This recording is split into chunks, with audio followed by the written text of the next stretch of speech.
आज scholars talk में हम एक नए टॉपिक के साथ दैट इज एग्जाम फीवर और एग्जामिनोफोबिया इसके साथ हाजिर है। मेरा नाम शैनिला जमील और हमारे जो गेस्ट हैं उनमें लुबना तसव्वुर मैम है और बसमा सलीम है। तो सबसे पहले मैं आपसे रिक्वेस्ट करूंगी काइंडली अपना इंट्रोडक्शन करवा दीजिए और सबसे पहले शुक्रिया भी आप सबका कि आपने हमें ज्वाइन किया। तो let's move toward the session. Assalamu alaikum. I'm Lubna Tasawwur and I'm a clinical psychologist at Basis International Private Limited. And I have 3 year experience of working with clients having anxiety and depression and other mental disorder. And I'm a specialist behavior therapist as well as a cognitive behavior therapist, CBT expert. Mashallah. So we are here to discuss. Basma Salim, kindly introduce yourself. My name is Basma Salim and I'm doing Bachelor's in Behavior Sciences from Fatma Zina Women University, 5th semester. Okay.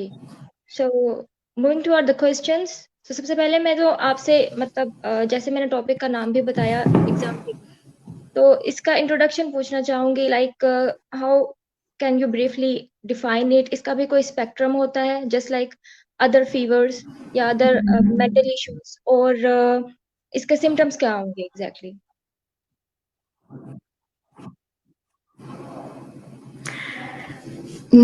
Basically, exam anxiety is also termed as an exam phobia.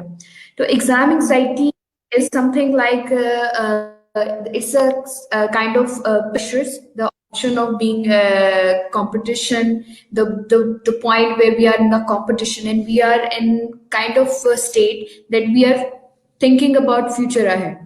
Exam anxiety can be in types.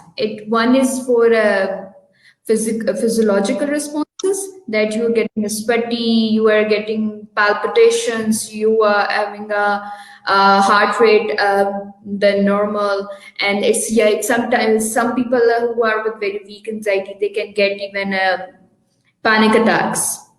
Then there is a emotional response. Emotional response being agitative, being talkative too much, or being non-responsive to other, not able to concentrate. These are like behavior and emotional responses. So crying, you can see crying people, and they are like, okay, I can't do it. And then there is a psychological response to it, cognitively per psychological, that they are unable to listen what you are telling them. They are unable to concentrate that what we can hear. So there are a lot of things with it. The exam phobia is about that you are thinking about you cannot do better because you are in a state where a lot of competition is present. So what we do exactly what we do in exam phobia that we pan out, panicking and panned out that I'm not fully prepared for it. तो इसमें क्या हम ये कह सकते हैं कि ये बहुत सारे फियर्स का कॉम्बिनेशन होता है? एग्जाम फोबिया बेसिकली बहुत सारे फियर्स का कॉम्बिनेशन नहीं होता, it itself is a separate fear कि हमें इस बात का डर है कि we are not capable enough to perform. ठीक है, हमारी इतनी ज्यादा नहीं है, हमारे पास इतनी अच्छी जो है फैसिलिटी नहीं थी कि हम ज्यादातर जो है प्रिपेयर कर सकते, या हमारे पास टाइम कम है। यूजुअली जो हमारे स्टूडेंट्स होते हैं उनके पास ये होता है कि हमारे पास टाइम की कमी है और हम मतलब इतना ज्यादा सिलेबस है, we have bulk of information, we have bulk of things to go before we can sit in exam. और अगर आप पाकिस्तानी स्टूडेंट्स की बात करें या किसी भी इंटरनेशनल स्टूडेंट्स की बात करें तो we are usually wasting a time on social media, तो हम ऑलरेडी इतना टाइम वेस्ट कर चुके होते हैं। तो जब हम ज्यादातर वेट करते हैं डेडलाइन का, we only do work when we have a deadline ourselves ना। तो जब हमारे ऊपर डेडलाइन होती है तो हमारे पास ऑलरेडी इतना कुछ होता है ग्रैब ऑन करने के लिए that sometime we pan out.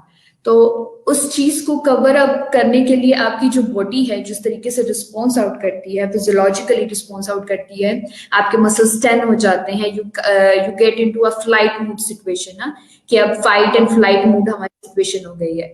तो अब हमने इन मसल्स को वर्कआउट करना है, तो वो टैन हो जाते हैं and then we experience rag of neurotransmitters in our body and that is a point where we feel कि ये एग्जाम फोबिया है.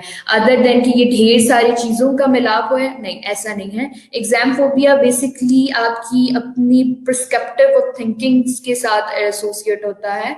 इसके अंदर डर, इमोशनल जो है आपकी जो कैलकुलेशन या आपके जो भी थिंकिंग प्रोसेस है ना, उनका जो निचोड़ होता है वो एग्जाम फोबिया है. एग्जाम फोबिया एक separate term and other fears are in separate dimensions. तो मैं बसमा सलीम से पूछना चाहूंगी कि इसमें कोई स्पेक्ट्रम भी है? कई जिस तरह के फियर्स होते हैं उनमें स्पेक्ट्रम होता है, मीडियम, लोअर या बहुत ज्यादा हो जाता है, तो इसमें कोई आप बताना चाहें? Shanila, Basma Salim is one of my student. She's a student in BS. वाह, चलें इसमें फिर हमें पता भी चल जाएगा बसमा सलीम कैसे स्टूडेंट है. I am sorry. हेलो, मैं अपना पर्सनल एक्सपीरियंस शेयर करूंगी. मुझे बिल्कुल Basma is a very good student actually. नहीं होती बिल्कुल भी. एग्जाम के टाइम पे तो बिल्कुल भी नहीं. मैं बहुत चिल हूँ, एंड टाइम पे पढ़ने वाली बंदी हूँ मैं, और बस जाके पेपर देना है. मुझे असल टेंशन होती है रिजल्ट के टाइम पे, अब क्या होगा. फिर इसका मतलब होता है मीडियम होता है, बहुत टॉप पे भी जाता है, बिल्कुल भी नहीं होता. होती है ऐसे ही. मेरी रूममेट है, उनको बहुत हाई लेवल की एग्जाम फेयर होता है गेस. हर वक्त बुक्स, भाई सेमेस्टर के स्टार्ट से ही पेपर होंगे पेपर होंगे पेपर होंगे. क्या होगा ना, वो डाइट को कंट्रोल कर पाती है अपनी, और ना ही स्लीप. सही. ये अपना अपना है, वो किस एंगल से देख रही है स्टडीज को. कि मैं, मुझे है इन माइंड में होता है कि आप कर लोगे सिलेबस को कवर, तो फिर एग्जाम फेवर जो होगा वो काफी लो होगा आपका, या नहीं होगा, लाइक 0. लेकिन अगर आपको होता है कि नहीं मैं नहीं कर पाऊंगी, मैं तो कर ही नहीं सकती, अब क्या मुझे, तो वो कभी भी नहीं जाएगा, तो हाई लेवल पे रहेगा. सही. तो मैम लुबना आपसे पूछना चाहूंगी, मतलब जैसे आपने भी एग्जाम फीवर का बताया, तो इसमें जो मेजर क्लास या मेजर ग्रुप है स्टूडेंट्स का, कौन सा ज्यादा हिट होता है, इससे इफेक्ट होता है? मतलब मोस्टली हाई स्कूलर या कॉलेज स्टूडेंट या यूनिवर्सिटी स्टूडेंट?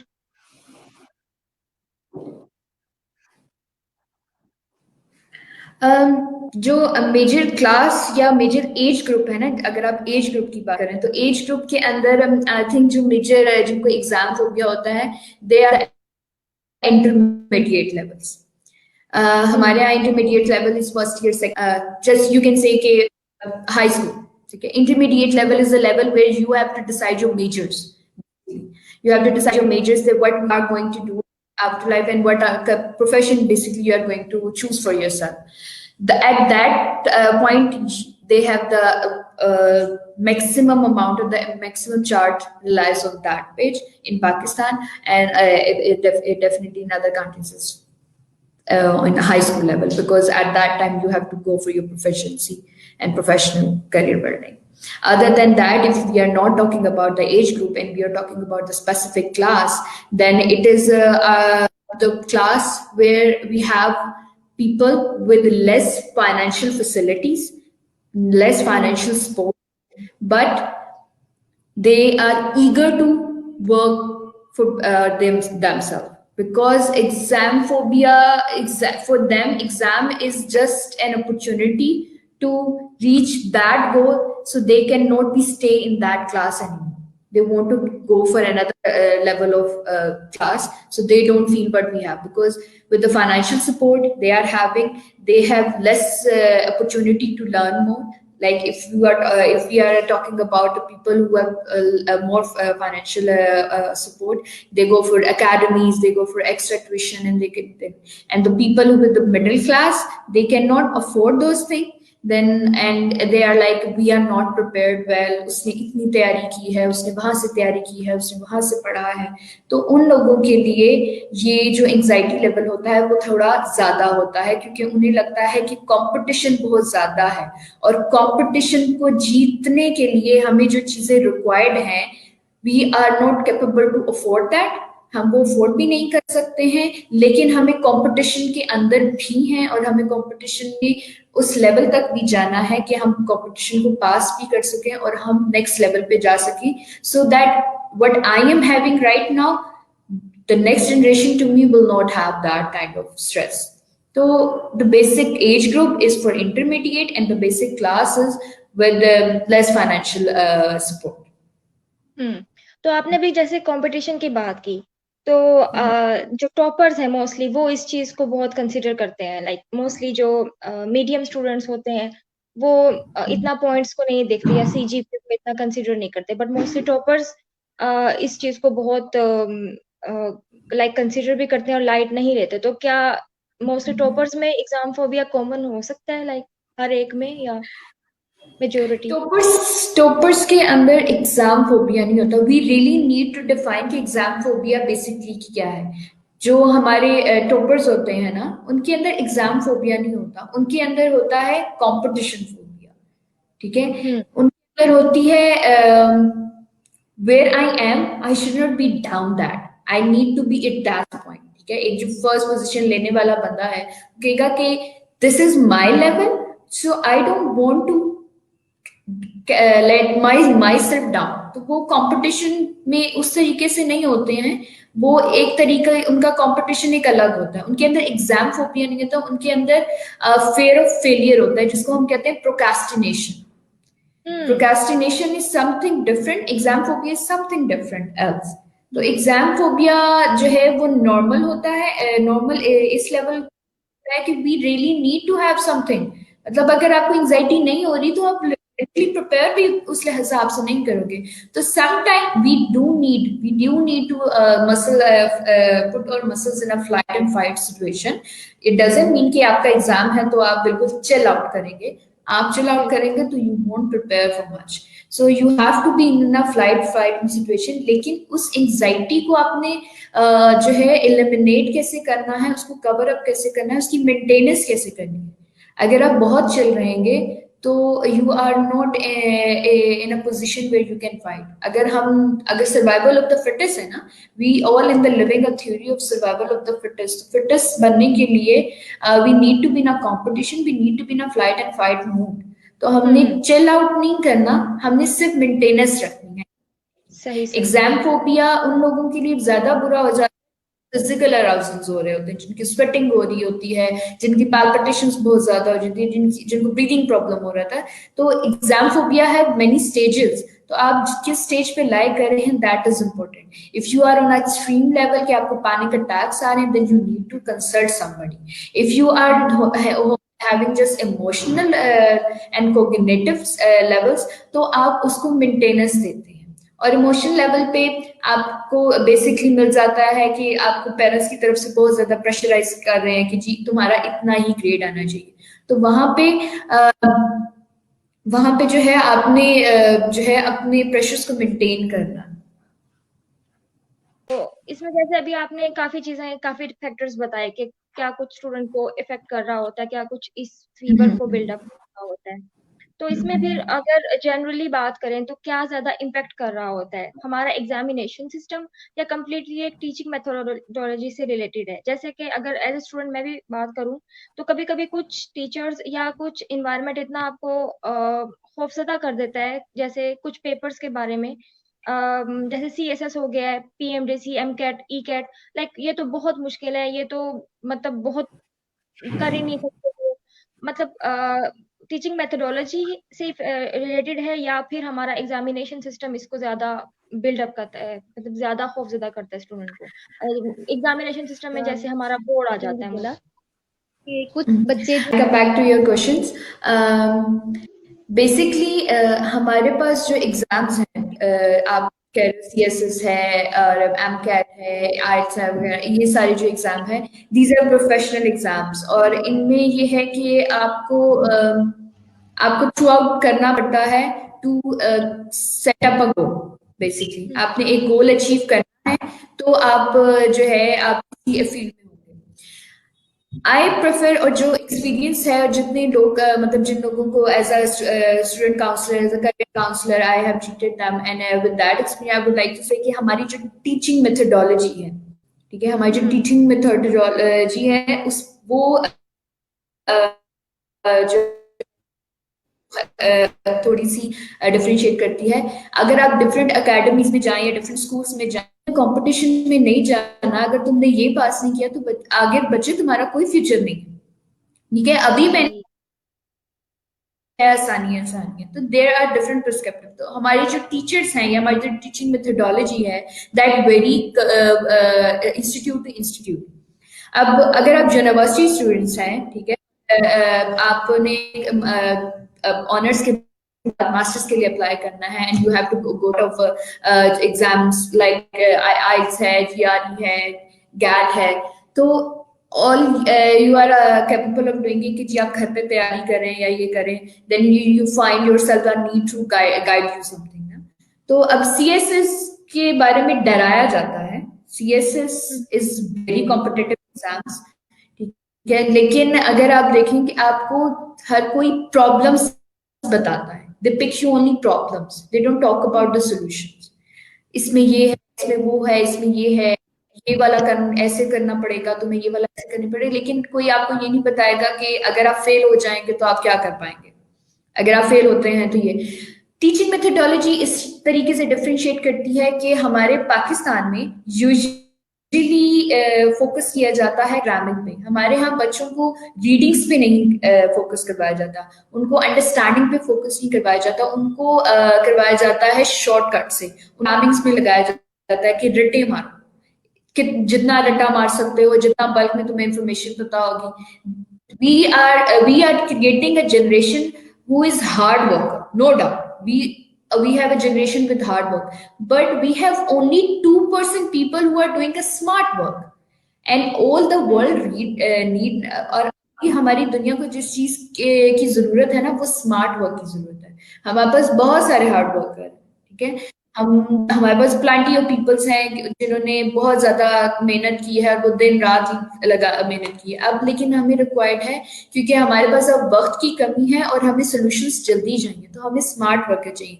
अगर आप सीएसएस का एग्जाम दे रहे हैं तो आपको प्रायोरिटाइज करना पड़ेगा कि आप कौन से सब्जेक्ट में कम है, तो आप उस लिहाज से। तो हमारे यहाँ टीचर्स हमें ये नहीं बताते। हमारे यहाँ टीचर्स क्या करते हैं, तुमने ये भी करना है, तुमने ये भी करना है, तुमने ये भी करना है, तुमने ये भी करना है।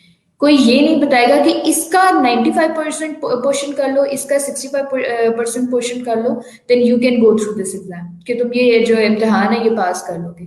तो जो कम्पिटिटरी एग्जाम्स होते हैं उनके अंदर नो डाउट कंपटीशन बहुत ज्यादा होता है, तो लेकिन हमारे पास टीचर्स अच्छे नहीं होते। टीचर्स अगर हमारे पास अच्छे भी हैं तो बहुत कम स्टूडेंट ऐसे होते हैं जो उनसे फैस ले सकते हैं।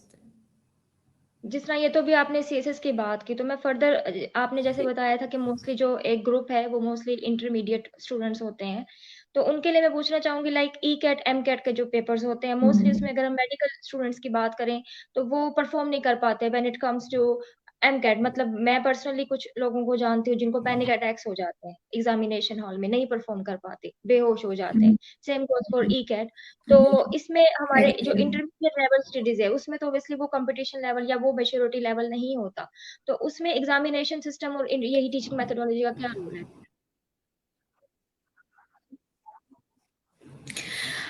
उसमें एग्जामिनेशन वालों का रूल ऐसा नहीं है, क्योंकि ऑलरेडी वो एग्जाम्स को बहुत अच्छा प्रिपेयर कर, ठीक है। इस प्रोफिशिएंसी एग्जाम हमारे पास जो अब एमबीबीएस में जो स्टूडेंट्स आ रहे हैं उनको लिटरली बहुत कम पता होता है। वो मतलब कि यार बस एक बार एमकेट हमने पास कर लिया ना, we are in the field, that is more than enough, ठीक है। तो यस। उसके बाद की मेहनत को वो इतना ज्यादा रिगार्ड नहीं देते। We are in the MBBS, वो एक एम कैट को बहुत ज्यादा है। अब मेच्योरिटी लेवल की आप बात करेंगे, डेफिनेटली जो इंटरमीडिएट के स्टूडेंट्स होते हैं उनके अंदर इतनी मेच्योरिटी नहीं होती, और वो मेच्योरिटी उनके क्यों नहीं होती, क्योंकि उनको गाइड करने वाला कोई नहीं होता, ठीक है। अब बच्चे, एक बंदा जो एमबीबीएस या ई कैट कर रहा है, ठीक है, एक बच्चा इंजीनियरिंग में क्यों जा रहा है या एमबीबीएस में क्यों जा रहा है, because they have a pressure, ठीक है। एमबीबीएस करो क्योंकि वो एक जैसे सोने की चिड़िया है, ठीक है। इंजीनियरिंग सोने की चिड़िया है, ठीक है। वो ही एक ऐसे, ये दो ऐसे प्रोफेशन हैं जिसमें यू आर गोइंग, तुम्हारा जो आगे का फ्यूचर है वो थोड़ा बहुत सेटल्ड है। This is what we have in the background. ये टीचिंग मेथोडोलॉजी में जरूरी नहीं होता कि सिर्फ एक टीचर ही होता है, आपकी टीचर्स के अलावा भी आपके गाइडलाइनर कौन है, आपके पास जो पेयर्स हैं,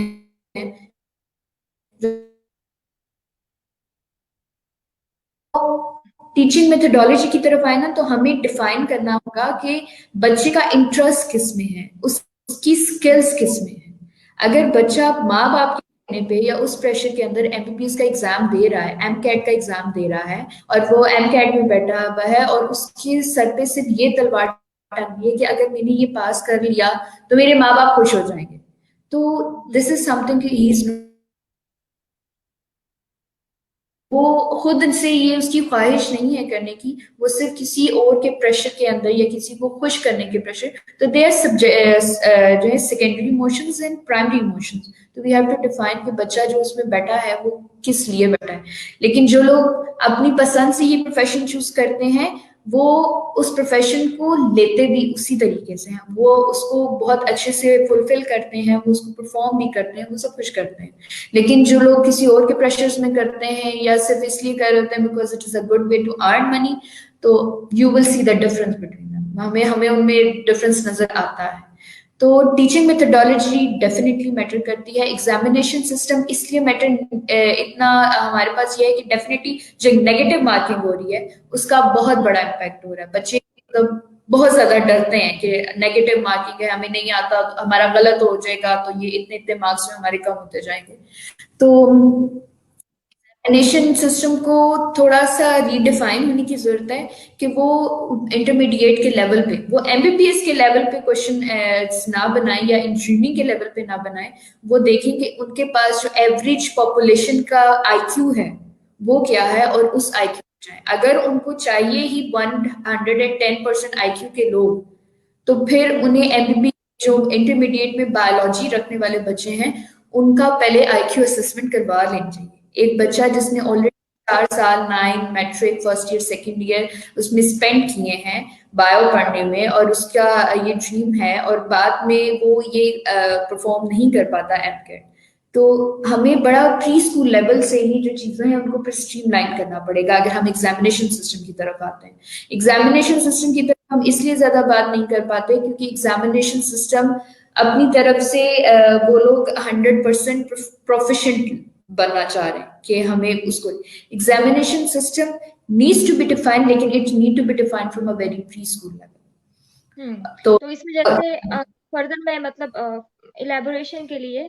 जैसे हमारे मोस्टली टॉपर्स भी होते हैं, मतलब बोर्ड के एग्जामिनेशंस में लाइक आजकल अगर आप रिकॉर्ड मार्क्स देखें तो दे आर लाइक 1,000 से ऊपर, ठीक है, बहुत अच्छे नंबर होते हैं। डेफिनेटली। पर क्योंकि जब बात आती है एनालिटिकल स्टडीज की, या वही बात आ गई जब आपको बकायदा एक प्रॉब्लम को सोल्यूशन फाइंड आउट करना है और फिर लिखना है, न्यूमेरिकल इश्यूज, जो न्यूमेरिकल प्रॉब्लम्स जो होते हैं मोस्टली कॉम्पिटिटिव एग्जाम्स होते हैं, तो उनमें स्टूडेंट को हमें हमारा हमसे नहीं हो पाते। तो लाइक यहाँ पे क्या हम एग्जामिनेशन सिस्टम को ब्लेम करें या अपने स्टूडेंट की टीचिंग मेथोडोलॉजी को ब्लेम करें?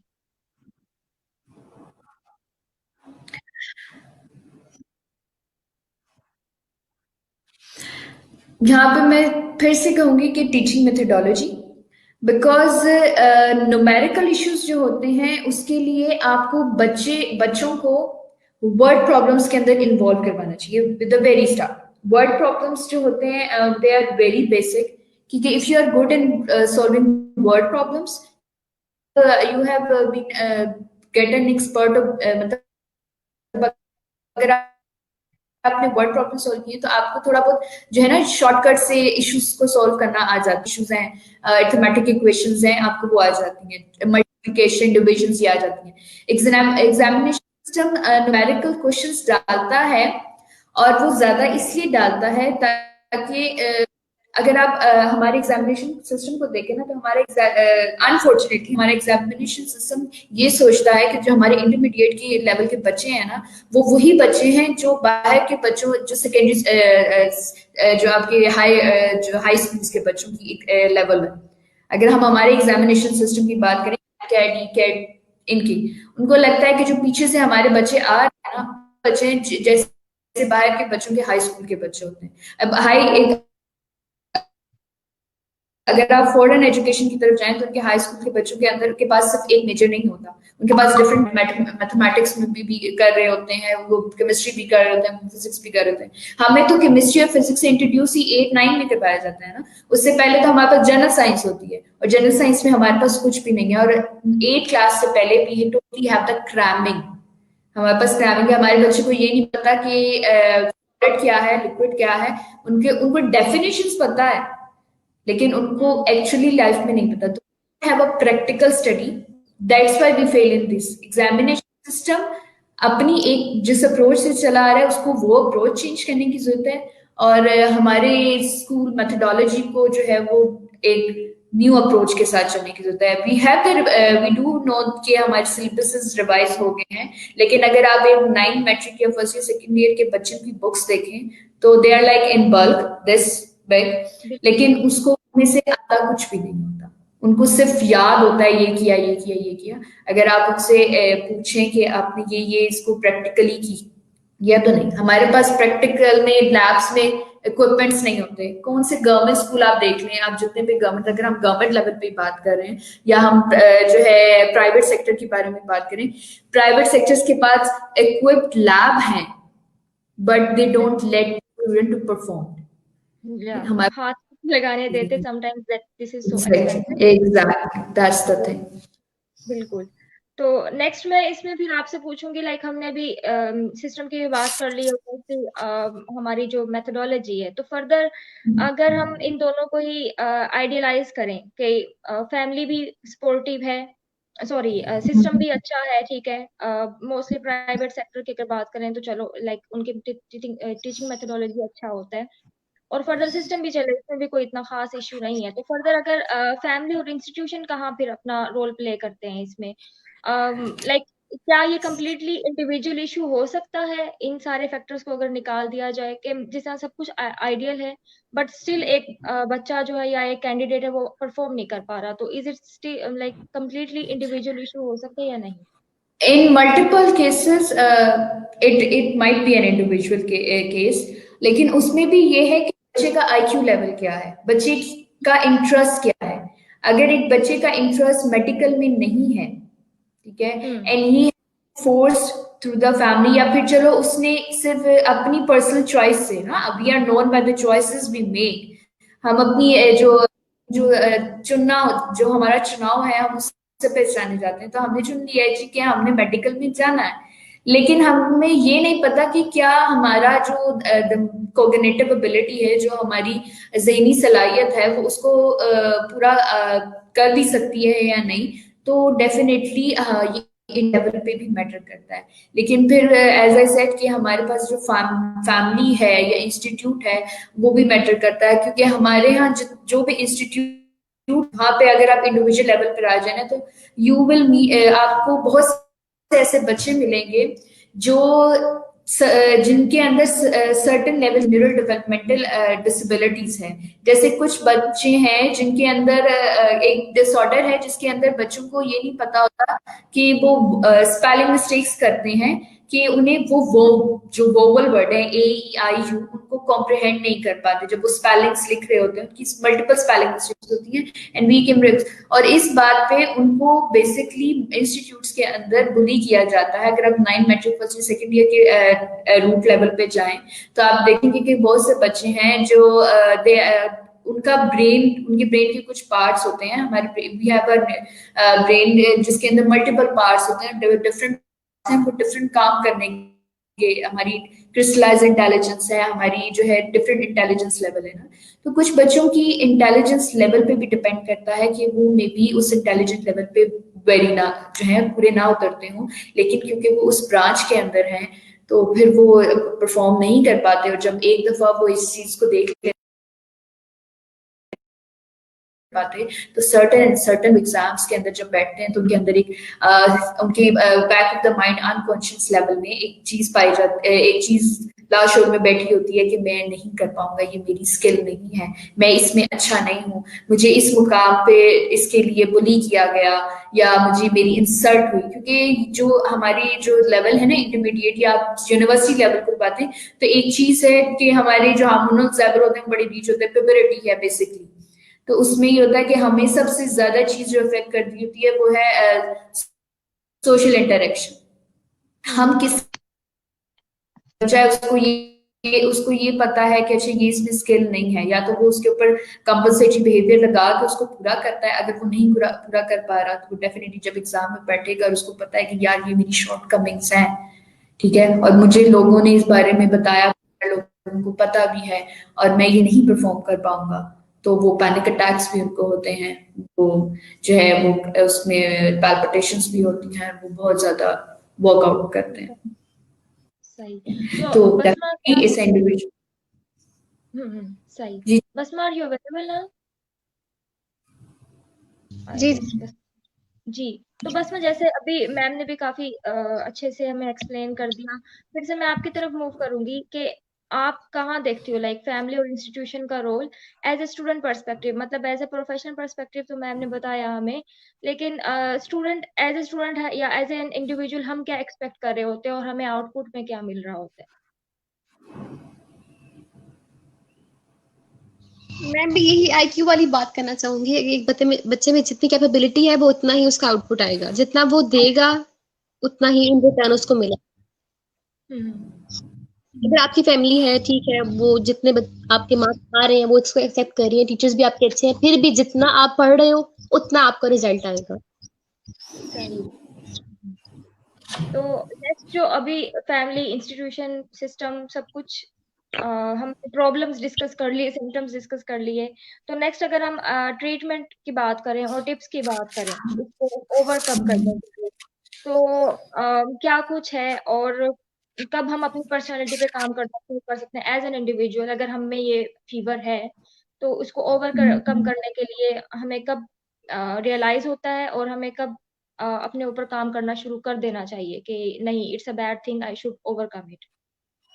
अच्छा, अब ये बड़ी मजे की चीज है क्योंकि एग्जाम फोबिया के बारे में आपको जो इन्फॉर्मेशन होती है ना कि अच्छा मुझे ना एग्जाम फोबिया है, ठीक है, मुझे टेस्ट में बैठने से डर लगता है, ठीक है। अब टेस्ट में बैठना और टेस्ट में परफॉर्म करना, they are two different things. अब टेस्ट में बैठे हुए हैं आपने, ठीक है, आपने करना है, आपको पता है कि I have to sit an exam, I have to give an exam.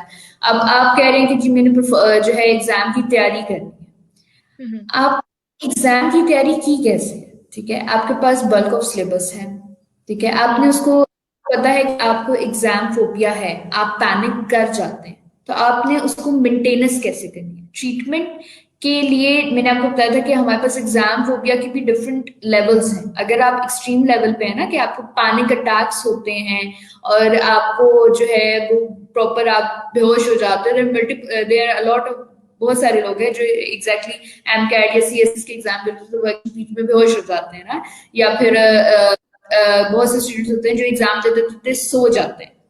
हम उन चीजों को देखते हैं जो हमने देखी होंगी।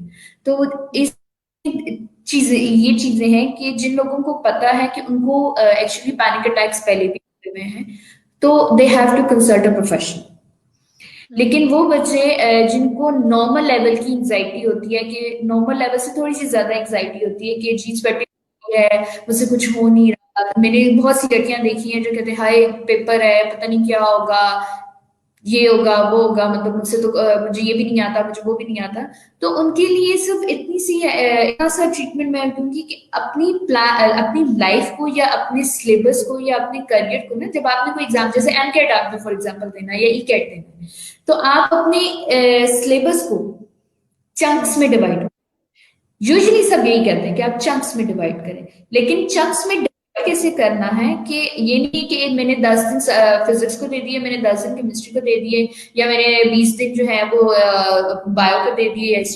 आपने चंक्स में इस तरह से डिवाइड करना है कि आपने डेली हर एक का थोड़ा थोड़ा सा क्वेश्चन करना, और क्वेश्चन ऐसे करना कि जी आज 10 सफ़े पढ़ लिए। जब वो आप 10 सफ़े पढ़ रहे हो तो वो आपको समझ भी आए। आप किसी एग्जाम में परफॉर्मेंस तब दे सकते हैं जब आप उस एग्जाम को 80% प्रिपेयर किया हुआ होगा। मैं ये नहीं कहूंगी कोई भी 100% प्रिपेयर नहीं हो सकते, ये जितने एग्जाम्स होते हैं ये सारे अनसीन होते हैं, तो हमने परफॉर्म नहीं कर सकते, लेकिन 80% आप इस श्योरिटी के साथ जाएं। अब मतलब इसमें आपने अपने आप को 3 लेवल पे ट्रेन करना है ना, अपने आप को फिजिकली अपने आप को बाउंड करना है, देन आपने कोग्निटिवली अपने आप को प्रिपेयर करना है, इमोशनली अपने आप को प्रिपेयर करना है। इमोशनली प्रिपेयर करने के लिए you have a lot of therapies कि आप मिरर टॉक करें, ठीक है। इमोशनली अपने आप को प्रिपेयर करने के लिए आप कह सकते हैं कि अपने आप को रिलैक्सेशन दें। फॉर एग्जाम्पल जिन लोगों को बहुत ज्यादा पैनिक अटैक होते हैं या स्वेटिंग होती है, वे during the exam deep breathing कर सकते हैं, गहरे सांस ले सकते हैं। Otherwise you can do like this कि आपने फेस को खोला, बंद किया, it's a very calm effect, ठीक है जी, आपकी जो ब्लड सर्कुलेशन है उसको रेगुलेट करती है। तो during the exam you can do that, लेकिन before the exam you have to prepare well. आप अपने सिलेबस के चंक्स में डिवाइड करें, आप उनको जो है इस तरीके से करें कि आप बिफोर एग्जाम से एक रात पहले एटलीस्ट आपका सिलेबस जो है वो सारा कवर ना भी हो, तो वो चीजें जो आपको पता है कि आपको अच्छी आती हैं वो अच्छा तरीके से आती हैं, लेकिन वो चीजें जो आपने बहरहाल कोशिश करने के बावजूद आप नहीं कर पा रहे हैं, ठीक है, आप अंडरस्टैंड नहीं कर पा रहे हैं, आपने किसी की हेल्प ली है, आपको तब भी आपसे नहीं हो पाया, तो आप एटलीस्ट उसको थोरली एक दफा बहुत ज्यादा रीड कर लो, 1 से 3 दफा रीड कर लो। यू डोंट हैव टू, आपको बहुत ज्यादा उसमें मेहनत करने की जरूरत नहीं है कि अब ये नहीं आ रहा तो मैं क्या करूंगा, मतलब मैं तो फेल होगा या मेरे से ये इसी में से पेपर आ जाएगा, इसी में से सवालात आ जाएंगे और मैंने फेल हो जाना है, उससे कुछ भी नहीं होगा। तो अगर देर इज समथिंग, जैसे आई रिमेम्बर कि when I was in 9th class, तो एक बैलिस्टिक प्रोजेक्टाइल का एक था और वो मुझे नहीं समझ आता था। ट्यूशन टीचर्स जिसने भी समझाया थोड़ी बार बार करने में तो मुझे, लेकिन आप एक दफा थॉरली उसको रीड करें, एक बार रीड, फिर 2 बार रीड करें, 3 बार रीड करें, कुछ ना भी हुआ तो जब एग्जाम में वही क्वेश्चन आएगा तो आपको कुछ ना कुछ उसमें से आपके माइंड में आ जाएगा। अब एग्जाम नाइट से जो एक दिन पहले ना हमारे यहाँ एग्जाम्स होते हैं, हमारे यहाँ एग्जामिनेशन का एक ये भी सिस्टम है कि अगर हम सिर्फ यूनिवर्सिटी के एग्जाम्स की बात करें, मिड टर्म की या फाइनल्स की बात करें, तो यूजुअली हमारे पास गैप्स नहीं होते, हमारे एक दिन एक पेपर है, अगले दिन दूसरा पेपर है, अगले तीसरे दिन तीसरा पेपर है। तो वो जो इस तरह जो पेपर्स होते हैं उसमें ये होता है कि आप उसमें सिर्फ यही कर सकते हैं कि आपके उसमें आप अपनी जितना भी आपका सिलेबस है आप उसको सिर्फ रीड कर सकते हैं। That day is for revision, that day is not for preparation, that day is basically for her revision. चीज का थोड़ा थोड़े से बेहतर है कम का अच्छे से कर लेना। तो एग्जैक्टली दैट्स, आप जो है वो आपको अच्छा आता। बिल्कुल बिल्कुल मगर ये जो भी आपने टिप्स बताई, लाइक बोर्ड के एग्जामिनेशंस में काफी काम है, आ जाती हैं क्योंकि टाइम होता है, मतलब ऑलमोस्ट एक टाइम माह होता पहले है स्टूडेंट एग्जैक्टली। तैयारी करना और शुरू कर देते हैं लेकिन यूनिवर्सिटी में। जो अ, हमारे ऑफ अ सडन जो हमारे पॉप क्विज, बेसिकली जो हमारे पॉप क्विज होते, जी जी आप पूछें यूनिवर्सिटी जी में। मैं यूनिवर्सिटी के लिए पूछना चाह रही थी कि मोस्टली ऐसा भी होता है कि दिन में लेक्चर होता है और इवनिंग में पेपर होता है, तो उसमें तो रीड का भी अगर आप बात कर रहे हैं कि रीड ही कर लेना हम्म, चाहिए जस्ट, क्योंकि मैंने भी साइकोलॉजी पढ़ी, उसमें हमने ये पढ़ा था कि हम्म, हमारी मेमोरी में मोस्टली वो इंफॉर्मेशन स्टोर ज्यादा रह जाती है जिसको हम चंक्स में याद करते हैं। तो उसमें अगर रीडिंग का भी आपको टाइम ना मिले तो व्हाट टू से। एग्जैक्टली चंक्स में हम याद।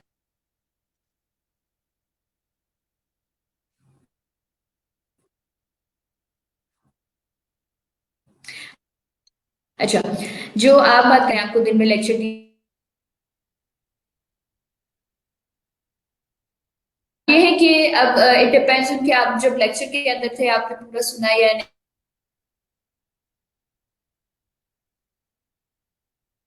ठीक है। अब ना हम इतने कोई खास नोट्स बनाते हैं, ठीक है। अब उसके अंदर ये होता है कि अगर आप एग्जाम एंग्जाइटी हो रही है, ठीक है, आपको उसमें एग्जाम एंग्जाइटी हो रही है और आपको पता है कि आपने प्रिपेयर वेल नहीं किया, तो उसके अंदर ये होता है कि आपको आप लगाते हो डिफेंस में, आपने कहा आपने साइकोलॉजी पढ़ी हुई है, ठीक है, तो अब आपको डिफेंस मैकेनिज्म का थोड़ा सा पता होगा। जिन लोगों को नहीं पता मैं उनको बता दूं कि डिफेंस मैकेनिज्म होता है कि हम अपनी एंग्जाइटी को कंट्रोल करने के लिए हमारी जो बॉडी है वो एक कंपनसेटरी बिहेवियर लगाती है, मतलब कि हमने जो अकर हुई है इस पर रिएक्ट बेसिकली कैसे करना है। तो अब इसमें यह है कि अगर आपको आपका पॉप क्विज है, ठीक है, दिन में आपको लेक्चर मिल गया है, शाम को आपने पेपर भी देना है, तो आप आपके पास इतना टाइम नहीं है कि आप पूरा थॉरली रीड कर सकें, ठीक है। तो आप क्या करते हैं, आप हेडिंग्स को देख लेते हो। अगर आप हेडिंग्स को देखने के लिए आपके पास टाइम नहीं होता, ठीक है, बिकॉज अगर आप यूनिवर्सिटी लेवल पे हो, आप यूनिवर्सिटी लेवल का पूछ रहे हो, यूनिवर्सिटी लेवल पे हो तो इतना यूनिवर्सिटी लेवल में हर सिलेबस जो होता है वो बेसिक चल रहा होता है चेनिंग के प्रोसेस में। चेनिंग के प्रोसेस में कैसे चल रहा होता है कि आपने उसी टॉपिक से को ना आप बैक को द सिलेबस कहीं ना आपने उस टॉपिक के बारे में कुछ ना कुछ सुना होता है, ठीक है। एक तो आप ये कर सकते हो कि आप हेडिंग्स देख लो और आप उन हेडिंग्स के अंदर अपने चेनिंग प्रोसेस से चेनिंग इंफॉर्मेशन के थ्रू लिख सकते हो। डाटा मेमोरी जो हमारी प्रेजेंट मेमोरी है उसके अंदर बेसिकली कुछ ना कुछ स्टिमुलेशन रहती है, ठीक है। और सेकंड चीज, आपकी बुक्स में डिफरेंट डायग्राम्स होती है, डिफरेंट फ्लो चार्ट्स होते हैं। अगर आप फ्लो चार्ट्स को देख लो तो वो आपको थोड़ा बहुत पता हो जाता है। Third thing you can do कि एक ऐसे बंदे के पास जाके आप किसी डिस्कशन करो, ठीक है। डिस्कशन जो होती है वो शॉर्ट टाइम टेकिंग होती है, ठीक है। उस डिस्कशन के अंदर उस सामने वाले को जो इन्फॉर्मेशन होती है वो आपको मिल जाती है, कुछ उसको पता होता है, कुछ आपको पता होता है। ग्रुप्स आप मतलब ज्यादा बड़ा नहीं लेकिन 4-5 लोगों का ग्रुप, आप कुछ उसकी information then you can before and आपके पॉप क्विज से आधा घंटा पहले आप लोग बैठ गए और आपने कहा मैंने इतना सा मुझे ये इसके बारे में ये समझ आया, तुम्हें क्या समझ आया, तो you can do a discussion. And आप उसमें 100% नहीं दोगे, एटलीस्ट आप उसमें इतना दोगे कि जो आपकी अंडरस्टैंडिंग के अंदर होगा। हम बेसिकली बात करें कि हम जब एग्जाम्स के अंदर हमने जो एग्जामिनेशन सिस्टम बनाया हुआ है, ये सारा कुछ किया हुआ है, इसमें हमने सिर्फ बच्चे को एजुकेट नहीं करना, हमने बच्चे को स्किलफुल बनाना है। If your education is not making you skilful, then there is, अगर आपकी सारी एजुकेशन है वो आपको स्किलफुल नहीं कर रही, तो फिर उस एजुकेशन का हमें ऐसा कोई फायदा नहीं होता। थ्योरी से हम पढ़ते हैं चीजों को, लेकिन प्रैक्टिस से हम उसको स्किल आउट करते हैं। ज्यादा कर सकते हैं। तो ये तो थी टिप इंडिविजुअल लाइक एक फर्द के लिए। तो अगर मैं बात करूं फ्रेंड्स, फैमिली, रिलेटिव्स, मतलब हम मेरा कोई फ्रेंड है या मेरी फैमिली में कोई मेरा भाई है या बहन है, तो उनको हम कैसे हेल्प आउट कर सकते हैं इसको ओवरकम करने में। और स्पेशली एग्जामिनर्स, एग्जामिनेशन हॉल में मोस्टली इसको वो फेस करते हैं। मतलब हम तो एज ए फैमिली या फ्रेंड सपोर्ट कर, बट मोस्टली एग्जामिनेशन हॉल में एग्जामिनर फेस कर रहा होता है इसको, जो कैंडिडेट है उसके पैनिक अटैक को। तो वो कैसे इसको टैकल आउट कर सकते हैं और कैसे उनको मोटिवेट कर सकते हैं कि दोबारा से वो लिखना शुरू करें और अपना चांस ना गवाएं बल्कि परफॉर्म करें। अच्छा, अब फैमिली के लिए, फैमिली हमारी बहुत सपोर्टिव होती है यूजली, और जो है हम लोग उसमें जो है उनसे बातचीत करते हैं, they are open to talk. As a examiner आप ये है कि if you are in examination hall with full of 200 to 100 and might be 20 people, तो उसमें अगर कोई पैनिकिंग आउट, ठीक है, तो आप फर्स्ट चीज है आपने फर्स्ट एड दे दी उसको, एज अ पैनिक अटैक के लिए आपको जो फर्स्ट एड आप उसको दे रहे हैं। And what you do for motivation to make him do the exam again, आप क्या करते हैं कि वो दोबारा से बच्चा पेपर में बैठ जाए, वो इस तरह से है कि आपने बच्चे को इस बात का एहसास दिलाना है कि ये जो चांस तुमने अवेल किया है ना, ये हर किसी को चांस नहीं मिलता। अगर तुम यहाँ बैठे हुए हो तो इस मुकाम पे तुम इसलिए कि you was chosen for it ना, you was chosen for it कि जी आपने ये बैठना है। तो इफ यू वांट, अगर तुमने ट्राई ना किया तो तुम फेल, अगर तुम्हें लगता है कि ट्राई करने से तुम फेल हो जाओगे, तो एक बार ट्राई करके देख के फेल हो जाओ। ये है, इट्स लाइक कि you try, you fail, but it doesn't matter. ये ट्राई करते हो, तुम हार जाते हो, लेकिन इससे फर्क नहीं पड़ता। दोबारा से ट्राई करो, दोबारा से बेशक फेल हो जाओ, बट फेल बेटर। अगर मैं इसमें एक बड़ी मजे की है कि जी जो एस्कार न्यूटन था, उन्होंने मतलब जो भी थ्योरीज बनाई थी, तो उसने कहा था कि अच्छा I didn't came up, I don't know it's with bulb और विद न्यूटन की ये थ्योरी थी कि आई डिस्कवर, मैंने कोई उसको बनाने का एक फॉर्मूला डिस्कवर नहीं किया, मैंने 100 फॉर्मूलाज वो डिस्कवर की हैं जिससे ये चीज नहीं बनती। तो इट वाज, मुझे आई फॉरगॉट इट, लेकिन ये कि सिर्फ हमें हमारे एग्जामिनर्स जो है mostly, I met very good examiners, तो बहुत अच्छे होते हैं जो आपको इस बात को कहते हैं कि करो, थोड़े से कुछ ना होने से कुछ करना बेहतर है ना, कुछ ना करने से कुछ करना बेहतर है। तो वे यूजुअली दे आर गुड। और अगर आपको लगता है कि आप नहीं हैंडल कर पा रहे, तो आप उससे बातचीत करके देखते हो कि बच्चे आप कर सकते हो, ठीक है। अगर आप नहीं भी कर पाओगे तो ज्यादा से ज्यादा क्या हो जाएगा, यू फेल, ठीक है। अब अगर एम कैट और ई कैट में देखें ना, तो हम अगर एग्रीगेट को मीट नहीं कर पाते, अगर एग्रीगेट आप 89 पे खत्म हो रहा है या 90 पे खत्म हो रहा है, और जिन बच्चों के 89.5 थे या 89.6 थे और एग्रीगेट 90 पे खत्म हो गया, they all consider as a failure. तो आप क्या करते हो कि आप उनको इस बात का समझाते हो कि एटलीस्ट यू ट्राई, एटलीस्ट आपने कोशिश की है। अपनी जिंदगी में हमें इस क्राइटेरिया पे आने की जरूरत है कि हम कोशिश करें, हम जीते हारेंगे उससे फर्क नहीं पड़ता, लेकिन हमने कोशिश की, ये सब कुछ मैटर करता है।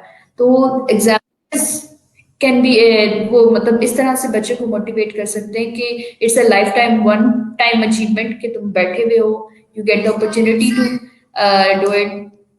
तो वो इंशाल्लाह माइट बी पॉसिबल कि बच्चा बैठ जाए, लेकिन अगर he in to level they need a professional, अगर उसमें बहुत ज्यादा एंजाइटी लेवल है तो वो उसको प्रोफेशनल की जरूरत है। तो एंजाइटी लेवल लाइक मैंने जैसे पहले भी पूछा था, स्पेक्ट्रम जिसमें आ जाता है कि उसको कैसे समझा जाए। लाइक फैमिलीज मोस्टली हमारे सोसाइटी का एक कॉमन बिहेवियर है, मेंटल हेल्थ को या मेंटल इश्यूज को इतना एड्रेस नहीं करते, हम उन्हें नॉर्मली ट्रीट कर जाते हैं।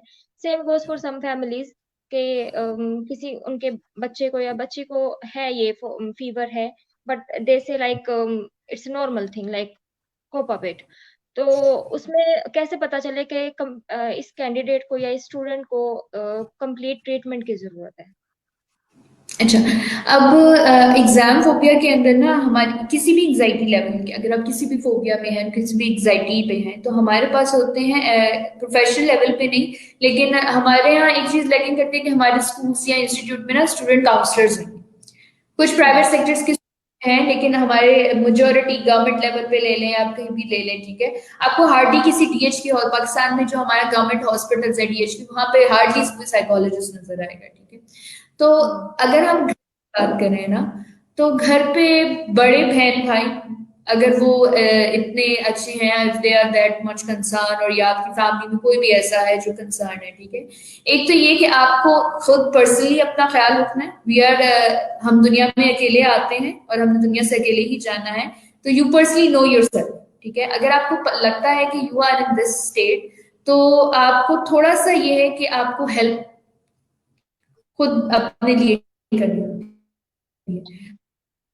एंजाइटी की एक हायरार्की चार्ट होता है जो 0 से 100 पे शुरू होता है, 0 से 100 पे खत्म होता है। तो हमने अपने आप से पूछना है कि जी मुझे इस लेवल की एंजाइटी हो रही है। अगर आपका एंजाइटी लेवल जो है वो 45 से 65 के बीच में आ रहा है, क्योंकि 100% एंजाइटी तो कोई मतलब नहीं एग्री करता ना, हम थोड़े इगोइस्टिक भी हैं, हमें थोड़ा सा लगता है कि हम बड़ी तोप हैं, तो हम ये तो कभी नहीं कहेंगे जी मुझे 100% एंजाइटी है। तो वो कहते हैं नहीं मुझे 60%, मुझे 70% एंजाइटी है। अगर आपको 60 to 70% एंजाइटी है, तो you do need to consult a professional, कि जी आप उसके पास जाएं, उससे बात करें कि जी ये मुझे एग्जाम फोबिया होता है, मैंने एग्जाम की तैयारी करने के बावजूद मैं सारी सारी रात नहीं सो पाता, सारी प्रिपरेशन होने के बावजूद जो है मैं एग्जाम्स का पोस्ट करता हूँ, जैसे यूजुअली बच्चे करते हैं जो पेपर नए हैं, लेकिन उसके बाद क्या बच्चों के लड़कों के साथ या अपनी क्लासमेट्स के साथ बैठ गए, यार इसका जवाब ये था, इसका जवाब ये था। ये दीज आर द पीपल जो आपको नेगेटिव क्रिटिसिज्म के अंदर भी डालते हैं, वो पोस्टमार्टम एग्जाम का कर रहे थे, that can get and know a lot of anxiety as well. तो अब आप जी आपको पता है कि आपकी ये फीचर्स हैं, ठीक है। यूजुअली आजकल की जनरेशन है बड़ी, हमारी जनरेशन जो है वो न्यू जनरेशन के साथ है, न्यू टेक्नोलॉजी के साथ है, आजकल हर छोटे बच्चे को सब कुछ पता है, तो गूगल इज देयर, ठीक है। डोंट रिलाई 100% ऑन गूगल, लेकिन आपको पता है कि जी आपको एंजाइटी है, ठीक है, आपको सिम्टम्स उसके आपको मिल जाते हैं, ठीक है। अवेयरनेस की जरूरत है, हमारे इंस्टीट्यूशन लेवल पे अवेयरनेस की जरूरत है, हमारे जो है हमारी सोसाइटी को अवेयरनेस की जरूरत है, क्योंकि हमारे यहाँ जी एक स्टिग्मा पाया जाता है जी अगर आप साइकोलॉजिस्ट के पास जा रहे हो तो जी आप पागल हो, ठीक है। तो that's we are people here to help people. तो अगर आप हमारे पास आते हो तो you don't get the label, लेकिन हमारी सोसाइटी ऐसी है। तो अगर आप अपने आपको पता चल रहा है कि आप 60-70% पे लाए कर रहे हैं, तो you need to consult a professional. लेकिन अगर आप उससे नीचे लेवल पे हैं, तो आप घर पे भी बहुत सारी चीजें कर सकते हैं। जैसे आप डीप ब्रीथिंग कर सकते हैं। आप अपनी डाइट को देखें कि क्या डाइट के अंदर कोई ऐसी चीज तो नहीं है जो आपका ब्लड प्रेशर हाई कर रही है, ठीक है। एग्जाम्स के दिनों में आप कोई ऐसी चीज खा लें जिससे आपको डायरिया हो जाए या उस तरह से, तो नहीं, आपकी डाइट थोड़ी सी मेंटेन कर सकते हैं। आप एक्सरसाइज को रेगुलरली कर सकते हैं, ठीक है। ठीक है मैम, तो अभी हम अपने क्वेश्चंस लेंगे जो कमेंट्स में जी लोगों ने sure. लिखे हैं। तो इसमें ये आयशा रफीक है, ये क्वेश्चन है, आई गेस अपनी स्क्रीन पे देख सकते हैं। Is being too much talkative before an hour or two, just right before exam also a type of exam phobia? Exactly. If you know that अगर आपको लगता है कि आप बहुत ज्यादा बातें कर रही हैं, आप ये वाला तुमने पढ़ा, ये वाला तुमने पढ़ा, या इसके अलावा भी किसी और टॉपिक के बारे में आप बहुत ज्यादा बातें कर रही हैं, ठीक है। You are basically distracting yourself. आप अपने आप को ना जो रियलिटी है उसमें से निकाल के किसी और फ्रेम में सेट करने की कोशिश कर रही हैं। इसको हम कहते हैं अवॉइडेंस, ठीक है। आप अवॉइड कर रही हैं कि एक रियलिटी है मेरे सामने, मैंने एग्जाम देना है और मुझे पता है कि मैं इसके लिए फुली प्रिपेयर नहीं हूँ। तो ये एग्जाम फोबिया की एक वन ऑफ द सिम्टम हो सकता है। लेकिन अगर आप सारे सिम्टम्स को मैच करेंगे तभी हम आपको एक एग्जाम फोबिया का मतलब देंगे कि आपको एग्जाम फोबिया है। लेकिन टॉकेटिव होना it is one of the feature कि आप हाँ, सबसे बेस्ट चीज है अगर आप अपने आप को एग्जाम्स फोबिया से एलिमिनेट करना चाहते हैं, तो यूजुअली जब आपका पेपर है ना, उससे 5 या 10 मिनट पहले आप एग्जाम सेंटर जाएं, उससे पहले मत जाएं। बिकॉज वहां पर आपको जो है बहुत सारे लोग मिलेंगे, वो कुछ बातें कर रहे होंगे, ये मैंने ये वाला सब्जेक्ट किया था, मैंने ये वाला टॉपिक किया था, ये तो वो जो है ना आपकी जो कॉन्शियस लेवल है उसको अलर्ट कर देगा। और जितनी भी आपकी मेमोरी है ना, उसको जैसे ये कहते हैं ना कि जोल्ट कर देना, सारी जो इन्फॉर्मेशन जोल्ट कर देगा। एंड आप कहोगे कि यार मैंने तो वो भी नहीं किया था, ये वाला टॉपिक तो मैंने देखा है, तो वो आपने किया होगा। तो वो ये जो चीजें हैं, तो आपने अपने आप को इन चीजों से महफूज करना है। आप अगर आप चाहते हैं कि आप एग्जामिनेशन में बैठे और आप उसको फुली परफॉर्म करें, तो बहुत सी चीजें जिनमें से आपको खुद को बचाना होगा। उसमें सबसे ये कि यूजुअली आप एग्जाम से पहले जो है वो ज्यादा बातें ना करें, ठीक है। अपने आप को काम डाउन रखें और अपने आप डीप ब्रीदिंग करें, ठीक है। अपना जो है मूड है वो फ्रेश रखें, अच्छा सा नाश्ता करें और जो है वो कोई भी रिलैक्सिंग एक्टिविटी करें। ये चीजें आप एग्जाम से पहले करें, खुद को काम डाउन रखें, क्योंकि परफॉर्मेंस तब बेटर हो सकती है जब आप थोड़ा सा जो है काम डाउन है, ठीक है।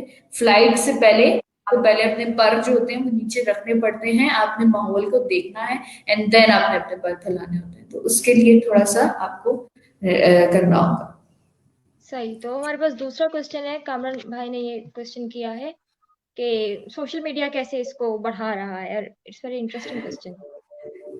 Very interesting. सोशल मीडिया जो है एग्जाम फोबिया को इस तरीके से बढ़ा रहा है कि अगर आप देखें तो हमारे सोशल मीडिया पे बहुत कुछ है। जैसे अकेडमीज हैं, उनके एड्स आ रहे होते हैं और यूजुअली के लोगों की कि मैंने इतने परसेंट परफॉर्मेंस दी है। आप मतलब एक्सपोजर ऑफ इंफॉर्मेशन है हमारे पास, एक्सपोजर ऑफ कॉम्पिटिशंस है हमारे पास, एक्सपोजर ऑफ मतलब आजकल कोई ये नहीं जानता कि नोबेल प्राइज किसने जीता है, लेकिन ये सबको पता होता है कि उस एकेडमी में वो वाला बच्चा टॉपर था, उसके इतने परसेंट मार्क्स से, उस यूनिवर्सिटी के जो गोल्ड मेडलिस्ट उसका सी इतना था। तो मतलब जो हमारी इंस्टीट्यूट्स हैं जो ब्रॉडकास्ट कर रहे हैं जिन चीजों को, आपने देखा होगा कि यूजुअली जो इंस्टीट्यूट्स हैं उनके एड्स बड़े इंटरेस्टिंग होते हैं, या कि we have top 10 students from और इंस्टीट्यूट, उनके इतने इतने परसेंट मार्क्स हैं। तो वो जो चीज है उसकी वजह से अच्छा मैं इसे अच्छा अब मेरा एडमिशन इस इंस्टीट्यूट में हुआ था, इनके तो टॉप स्टूडेंट्स के इतने इतने मार्क्स थे, और अगर मैंने अपने सोशल स्टैंडर्ड्स को मैच करना है तो मुझे उसमें करना है। अब सोशल मीडिया इस तरीके से भी हमारे लिए बड़ा थ्रेटनिंग बनता जा रहा है कि हमारे पास बात करने के लिए, कम्युनिकेशन करने के लिए प्लेटफॉर्म्स बहुत ज्यादा है, ठीक है। इंस्टा पे पेजेस हैं, पेजेस हैं, ये एक तरफ से अच्छा भी है और ये एक तरफ से बुरा भी है। जिन लोगों को एग्जाम फोबिया होता है, एग्जाम एंजाइटी होती है, या जिनको नहीं होते हैं, वो कंपटीशन के अंदर होते हैं, और वो जब किसी ग्रुप का पार्ट होते हैं, उस ग्रुप में ये क्वेश्चंस आ रहा है, एक ग्रुप है उसमें जी एक सवाल आ गया और उसका आपको जवाब नहीं आता, और आपको यार ये तो मेरे बैच का क्वेश्चन है और मुझे इसका जवाब नहीं आता, क्या मतलब मैं इतना प्रिपेयर्ड वेल नहीं हूँ। तो ये चीजें हैं कि बाकी सोशल मीडिया जो है वो बहुत ज्यादा एक्सपोजर टू एनीथिंग, हर चीज का, हर तस्वीर की दो तस्वीरें हैं, दो रुख हैं, एक अच्छा है एक बुरा है। तो सोशल मीडिया अगर हमें कहीं ना कहीं मदद कर रहा है तो सोशल मीडिया कहीं ना वही कहीं हम जो अननेसेसरी इंफॉर्मेशन है वो हमारी जो नेसेसिटी है वो इफेक्ट कर रही है। मतलब एक जहां हमें जरूरत है कि हम अपने जो गोल है या अपनी जो रूटीन है उससे स्टिक रहें, एक हेल्दी रूटीन जिसको मैं कहूंगी, बट कहीं ना कहीं हम सारा जो अपना टाइम वेस्ट है वो सोशल मीडिया पे कर जाते हैं और बिना वजह की इधर उधर की डिस्कशंस, तो वो भी हमें काफी ज्यादा इफेक्ट करती है एट द एंड। तो एग्जाम फोबिया को करने में friends and family role play कर सकती है। यूजुअली फ्रेंड्स एंड फैमिली को रोल प्ले करना चाहिए। मैं इस क्वेश्चन को जरूर आंसर करना चाहूंगी, क्योंकि हमारे यहाँ ना एक बहुत गलत चीज प्रैक्टिस की जाती है कि हमारे जो बड़े सिबलिंग्स होते हैं या हमारे पेरेंट्स होते हैं या हमारे रिश्तेदार होते हैं ना, उनकी सर्टेन एक्सपेक्टेशंस हो जाती है। एक बच्चा है ना जो फर्स्ट से पहली क्लास से फर्स्ट आता आ रहा है, हालांकि हमें सब पता है कि जी आपके जो पहली प्री स्कूल होता है यहाँ पे हर किसी को विनर करार दे दिया जाता है ना। तो लेकिन उसके बाद जब आप 6 से 8 तक होते हैं, उसमें हमारे बच्चे हैं जो बड़ा अच्छा परफॉर्म कर लेते हैं जी उनको एक्स्ट्रा करिकुलर एक्टिविटीज में, तो उनके साथ सर्टेन एक्सपेक्टेशंस अटैच हो जाती है। तो इस अब हमारे पेरेंट्स को एक चीज है जो हमारी फैमिली को या हमको रियलाइज करने की जरूरत है कि अब वो जमाना है कि हम फ्री विल पे हैं। अगर बच्चा चूज कर रहा है कि जी मुझे इतने मार्क्स नहीं चाहिए, ठीक है, मैंने ये मेजर चूज नहीं करना, तो हमें उनको सपोर्ट करना चाहिए। हमारा अनफॉर्चुनेटली पाकिस्तान का जो कल्चर ये है कि वो नहीं सपोर्ट कर पाता। वो कहते हैं कि हमने तुम्हारे लिए ये सोचा हुआ था, तो अगर तुम ये नहीं कर पा रहे तो ये क्या है। तो द थिंग इज कि they can perform, they can play role, लेकिन अगर वो पॉजिटिव रोल प्ले कर ना पाए, लेकिन अदरवाइज हमारे पास मैं मेजोरिटी। ऐड करना चाहूंगी, मोस्टली पेरेंट्स का एक ये भी या एल्डर्स का बिहेवियर देखने को मिलता है, लाइक ए ग्रेड है तो ए पॉजिटिव क्यों नहीं है, और अगर ए पॉजिटिव भी है तो 96 मार्क्स है तो 98 क्यों नहीं, या फोरी से क्वेश्चन होता है कि उसके कितने हैं जो तुम्हारा कॉम्पिटिटर है, तो अगर उसके ज्यादा हो कंपैरिजन जाए कंपैरिजन तो बेसिकली उससे ज्यादा क्यों है। तो हमारे यहाँ मतलब कंपैरिजन बहुत रखा जाता है कि जी आपका उससे बेहतर क्यों नहीं आया। फैमिली में कोई गलती से अच्छे नंबर ले ले तो आपको जी वो आपका कॉम्पिटिटर बन जाता है। तुम्हारे पास उससे अच्छे नहीं आए, तुम्हारे पास उससे बेटर फैसिलिटी थी, हमने सब कुछ दिया, ये किया वो किया। These are the lay back of our culture. ये हमारी जो कल्चर के अंदर ड्रॉबैक्स है, ये हमारे कल्चर के वो लाल झंडे हैं जिनको पॉइंट आउट तो हम कर रहे हैं, लेकिन हम उनको अपने से स्टार्ट करें कि हम ऐसा नहीं करेंगे तो हम रोल प्ले कर रहे हैं।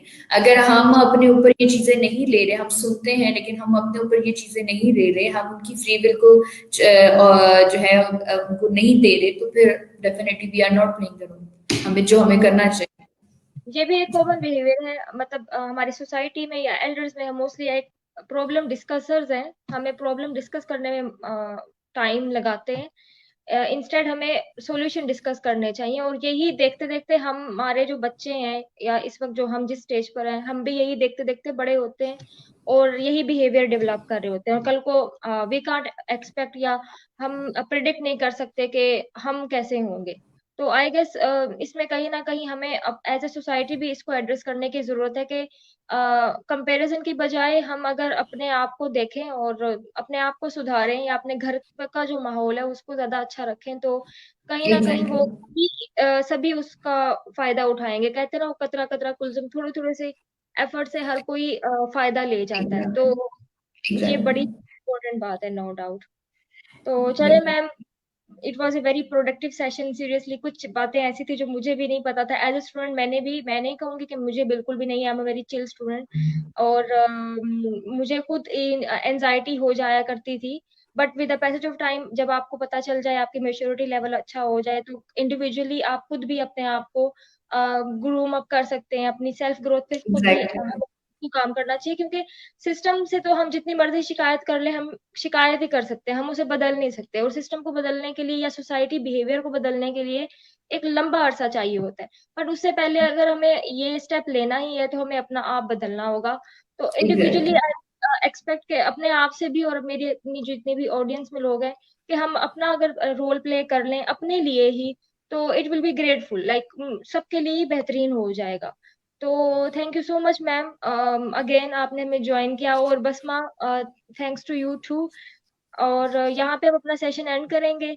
कल को फिर किसी और सेशन के साथ, टॉपिक के साथ आपको ज्वाइन करेंगे। तब तक के लिए खुश रहें, Inshallah. मुस्कुराते रहें और अच्छा परफॉर्म करें।